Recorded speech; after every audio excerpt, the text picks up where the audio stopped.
The unknown is not your enemy. It's the womb of every possibility you've ever prayed for. But fear paints it as a void, when in truth, it's the birthplace of your becoming. You know the discomfort. Standing on the edge of a decision, staring into the fog of what comes next. You've left the relationship, but don't know who you'll be without it. You've outgrown your job, but the thought of leaping into uncertainty makes your chest tighten. You feel a calling towards something greater, but you can't see the map, only the first step. So you hesitate. You stall. You replay endless what-if scenarios in your head. What if I fail? What if nothing comes? What if I lose everything?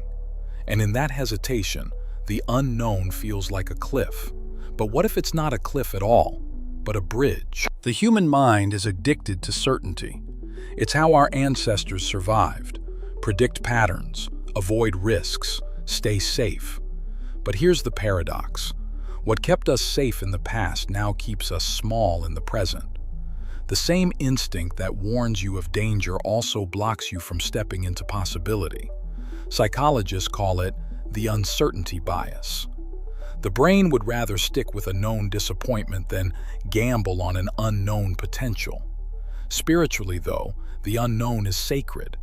It's the field of infinite possibilities. It's the canvas the universe paints miracles on. But when we resist it, we close the door before the gift even arrives. Carl Jung said, "Until you make the unconscious conscious, it will direct your life and you will call it fate." The unknown isn't empty. It's simply the parts of yourself and your life you haven't met yet. The Stoics taught, we suffer more in imagination than in reality. Most of the fear you feel in the unknown doesn't belong to the present moment. It belongs to the mind projecting into the future. And here's the truth. The unknown is not chaos. It is pure potential. But it only reveals itself when you trust it. Picture walking into a dark forest at night. Your flashlight only illuminates a few feet ahead, but as you keep moving, the path appears, step by step. This is the unknown. It doesn't reveal the whole journey at once. It asks for faith with every step. Or imagine a seed planted in the soil. To the eye, it looks like nothing is happening. Beneath the earth, though, roots are forming. Life is stirring. Creation is at work. The unknown is the soil. Just because you can't see it doesn't mean nothing is growing. So here's the shift. The unknown is not a void to be feared. It is a field to be trusted. When you stop demanding certainty and start trusting the mystery, you open yourself to guidance, synchronicity, and flow. You begin to realize that the unknown is not working against you. It is working for you. Every breakthrough you've ever had came from stepping into something uncertain.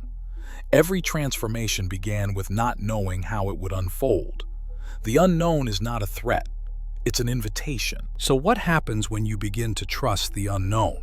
You no longer freeze at the edge of decisions.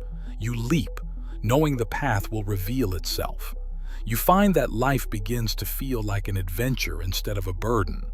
Each day becomes alive with possibility because you've stopped insisting that you already know how things must go. The opportunities you couldn't predict begin to flow in. The people you couldn't have planned for enter your life. The doors you didn't even know existed begin to open, and you realize something breathtaking.